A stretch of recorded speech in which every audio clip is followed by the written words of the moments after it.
Let's get this going. Thanks for coming, everyone.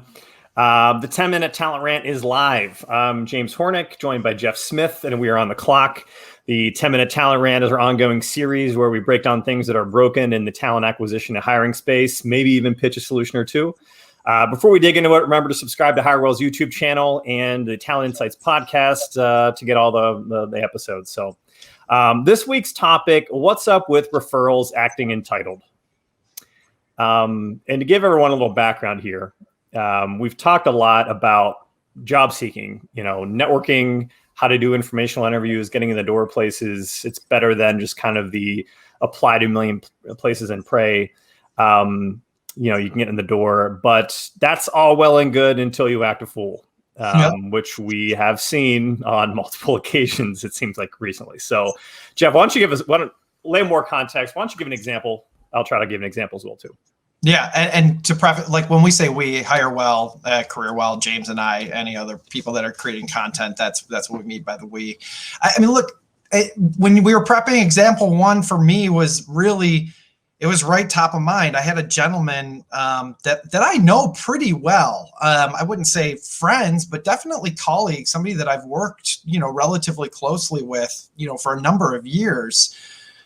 High qualified gentleman, senior leadership type of, like, on the cusp of that, that like role, and just not an easy person to get in anywhere just because of like where the market is for that right now. Like, as hot as the market is for like the mid to mid senior, like it's super competitive at the highest levels. And I got him an intro, and dude misses, the first call, and then, 3 to 4 minutes into actually connecting with another one of my really good colleagues, like went right into like, what's in it for me, i.e., what's the comp, what's the equity, like, tell me how you're going to scratch my back within like that first 20 seconds. It's like, oh God. Yeah, like another common one, this is one we see, I've heard this story probably a million times, is like, someone refers somebody in, the question they get asked, so what do you know about us? What intrigues you about us? And they were like, well, Susie says it's a great place to work. It's like your first answer, there's like a assumptiveness, like an obnoxious assumptiveness that like, you don't need to really give good answers. You can just name drop. Before they've even decided if they want you. People sometimes feel like they've got like the upper hand in those kind of scenarios. And, sometimes we see people who don't do as much research as they should, either before they talk to a recruiter or hiring manager, if they ask you what you know about, what about the company, and just saying it's a great place to work based upon what someone else told you, like you need to show that you've done your own research. That can't be like your main and only point.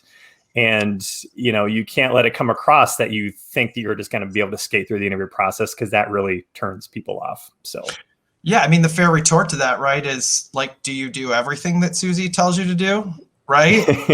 I mean, I know it's cliche, but cliches are there for a reason. Yeah, look, the belief that referrals hold, more weight than they actually do is kind of a fallacy. I think that unless it's coming from somebody that's super highly respected within the organization or incredibly senior, where they can exert a level of influence on folks that, don't know the actual individual.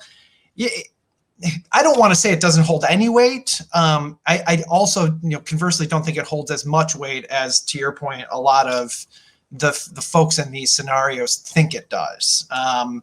Yeah, I do think that, companies have referral policies in place for a reason, but that can't be the sole differentiator between that candidate and another external candidate.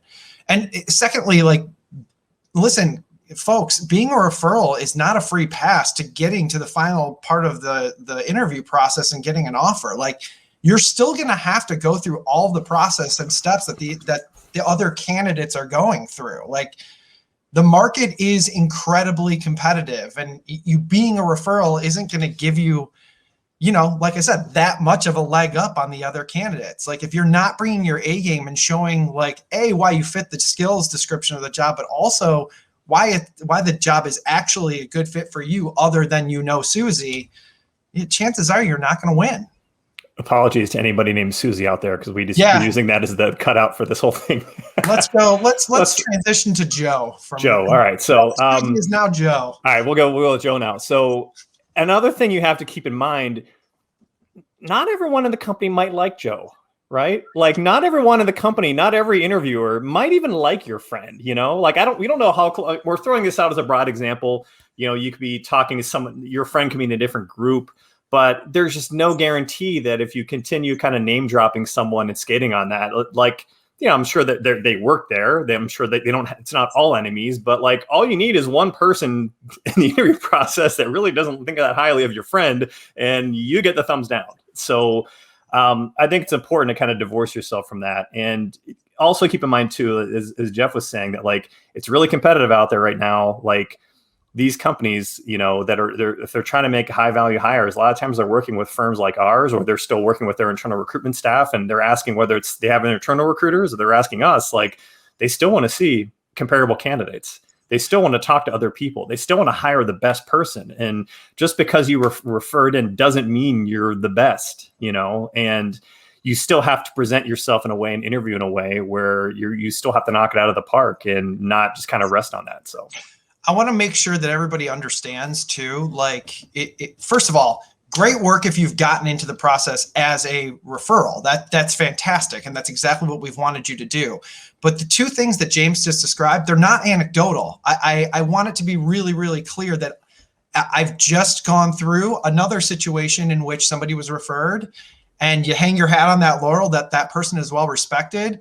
That person got let go like 3 weeks into the interview process. So you can't, like even somebody's own internal perception, i.e. the referrer, can be horribly misaligned with what the reality is. So that's number one. And number two, to your point about there being external candidates, I am constantly in conversations with my clients daily where they have internal applicants or referrals, and they are asking for a minimum of 5 comparable candidates because they do not want to feel like they have any regrets.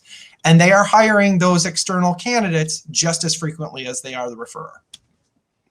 Let's talk solutions left. We got about 2:30 left on the clock here. So what do you got? I think it probably goes without saying, but don't be arrogant. You don't have to like continuously name drop your person or your referrer in every conversation, that you have with each person at the company. Like the recruiter and or the hiring manager is going to sense it. It's probably going to feel a little bit off-putting. And again, it's just common sense. Like you don't need to hang your hat on somebody to show your own value. I would also say, don't make your friend look bad. And by making it like you have to take it upon yourself that you need to crush this interview and you need to go above and beyond, because if you don't, you're going to make your friend who referred you in look like a fool.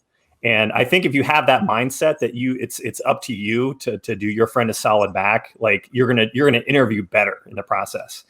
At the same time too, you also need to, as we were kind of saying before, you need to realize there are some decision makers in this process who might not really know your friend that well. Maybe they work in a different division or different area, but you have to focus on yourself, not fall into name dropping. Don't bring it up again, and just, focus on that.